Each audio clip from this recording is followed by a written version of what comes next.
let us get into a little animation, just something really quick. And like I said, whatever decisions that I make, I'm just gonna be talking about it so you can get like an idea of it. So the first thing first that I would like to do is, I don't like this grid. I don't like this horizon. So I can just go to filter, turn it off. I can go to workspace plane, turn that off as well. So as you can see, now I don't have anything here. And a cool good shortcut for rotating is 3. That's number 3 on your pad. Then 2 is for zooming, and 1 is for moving around like that. So what do we do here? Let us drop in a cube, and let us make the cube. Actually, let's just drop the cube. I'm not gonna manipulate it. So as you can see here below, this is our object, right? And you can see below here, this is where we're able to manipulate the object depending on its size, its rotation. So if I come to basic, this is just if you don't want it to be viewed in the viewport and all of that. But when we come to coordinates, this, as you can see, P is for its position. You can move it however you want, and this is where you can also keyframe. You can see all these diamonds icon right next to the letters, so you can keyframe them, but we'll get there. Then the next to it is your rotation, as you can see right there. So the 3 is X, Y, and Z axis, and then here we have your scale.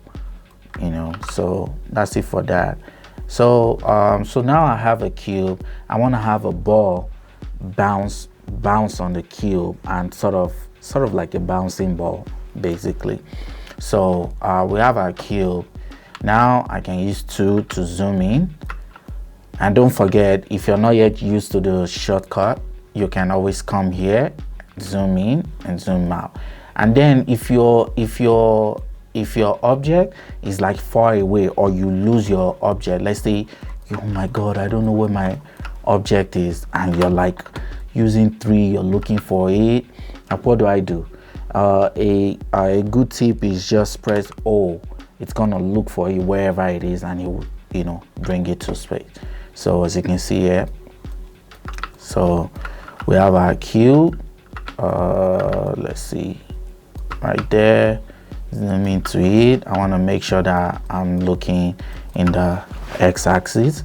So here we'll let you know, you can see the blue is for Z, and you can see Z is pointing that direction, and which is how it's supposed to be X, Y, and Z. So at least that's how I like to work, so I'm not working in reverse, then it becomes a problem eventually. So yeah, we have our cube. So now let us drop in. So if you also want to see more of your primitives, you can just press and hold, and then you see more of your primitives. Then you can click on here. It's gonna bring it out of where it was there, and then you can now drag this and now put it to wherever you want in your viewport. So now I can see all my primitives. So let us add a sphere to the top here. Then on my sphere, I can put it to 0, 0. Make sure my cube is also 0. So I want them to align like that. Then I bring it up, and then I want my sphere, if I go to object, I want it to be small. So let's say 20. Yeah, I want it to be that small. Then within my object, you see we have a radius, we have a segment. So segment is just how much do you want your object, how smooth do you want your object to be. So the more the segment you add to your object, the smoother it is, and I'll show you right now. So if I go closer, as you can see, it looks pretty kind of like edgy, not smooth. But watch, when we change the 16, let's do 50. Do you see how smooth it becomes? So that's the use of your segment. So you see, if I go lower, it makes it smaller, but I'll just do like 30. Yeah, let's do like 42.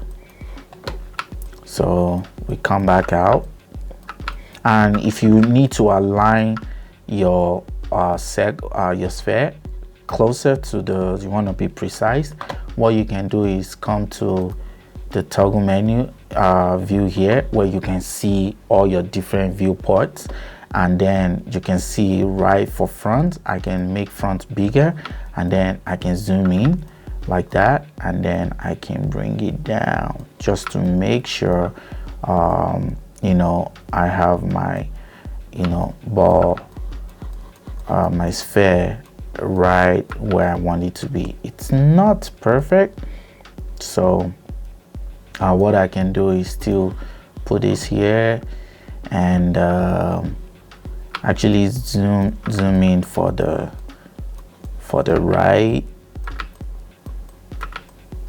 right there.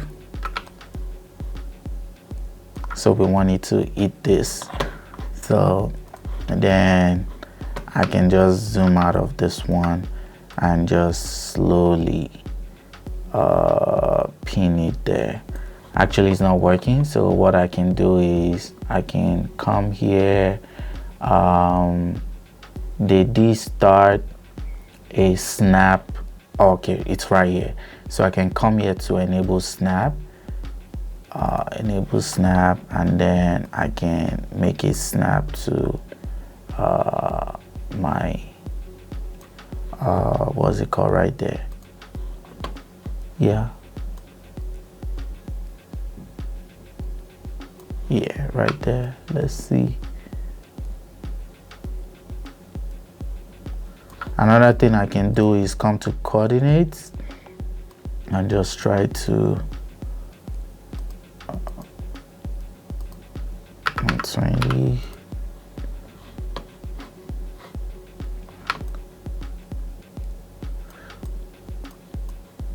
Let's see. Yeah, so 120 is where it meets the cube right there, so it's perfect there. So let's see. So now I want to bring both my sphere and my cube, I want to bring them to align with my floor. So I'll do the same thing here. I want to make sure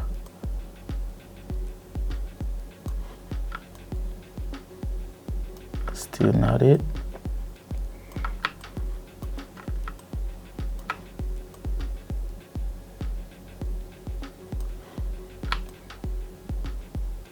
Okay, so now if I come to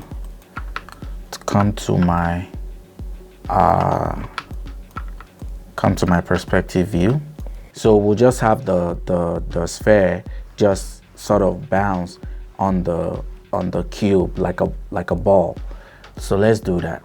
So what I want to do is I check my frame rate is 30, so I want to come to 30. And on my sphere, don't forget that if I click on an object and then come down here, which is going to be the attribute of my object, I can come to the coordinates, and then because it's going to be jumping up on the y-axis, the y-axis is the you know, the line that goes from up to down, I'll keyframe here right there like that. So once I keyframe, you can see it makes a keyframe here on the timeline. Then I go to 0 and I make another keyframe. I mean, you can animate however you want, but I'm just going with this law. But then, so it starts from, you know, the floor, it goes to 30, then at 60 it comes back down. So what I want to do now is also to make another keyframe. So at 30, because we want it to accelerate up. So what we'll do now is to lift it up like that. And then you see, because I lifted it up from red, it's become yellow.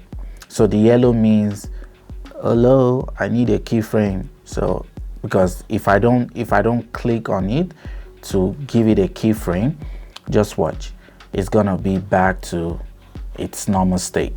So until I move it again, the yellow, it's yellow, then I click on that. So now if I have it right there, you see it goes in and goes back down. So now I have it to 60, so I want to trim it down to that 60. So I can just drag out like this, you see right there. Then I can right click and I can just say trim to work area, which is kind of like in After Effects, right? Let me make sure I'm still recording. Cool. So now if I play my animation, see it goes up, down, goes up, down. But this animation is so boring, so boring. But we want it to feel like impactful when it comes down, like whoop, whoop, whoop. So how do we do that? So what we can do now is we want to come to here where it says Windows. We want to come to this timeline F curve, or I can just come to, remember we created a workspace that we could use. So if I click on testing, remember we created it for animation. And so as you can see, we already have it here. And then instead of this timeline, there's two types of timeline. I can just click on this. It will now show our F curve, you know. So now we can see our workspace here, sorry, our viewport. If in the timeline, I can just press spacebar just like After Effects to show my, you know, my viewport. So what we want to do is we want to manipulate this curve so that it gives us it gives our ball character. Because right now, let me play it like it's just like you know, like someone that is just tired of life, you know, but want to give it, you know, some life. So what can we do here? So right now we already have like a nice easing, you know, in and out. So what we want to do is whenever it's at the top here, we want it to freeze in the air for a little bit before it comes back down. So what I'll do is I'm gonna hold Control and let me select just that, hold Control and just drag it out a little bit. So now let me play. See, it stays up a little bit, then it comes back down. But then when it comes down, it still feels, you know, like just, I want it to have some sort of impact. So what we can do is we come to this selection here for when the ball is still on ground, right? Then we hold Shift and then we drag it up like that. Drag it up like that. So we can see now, see?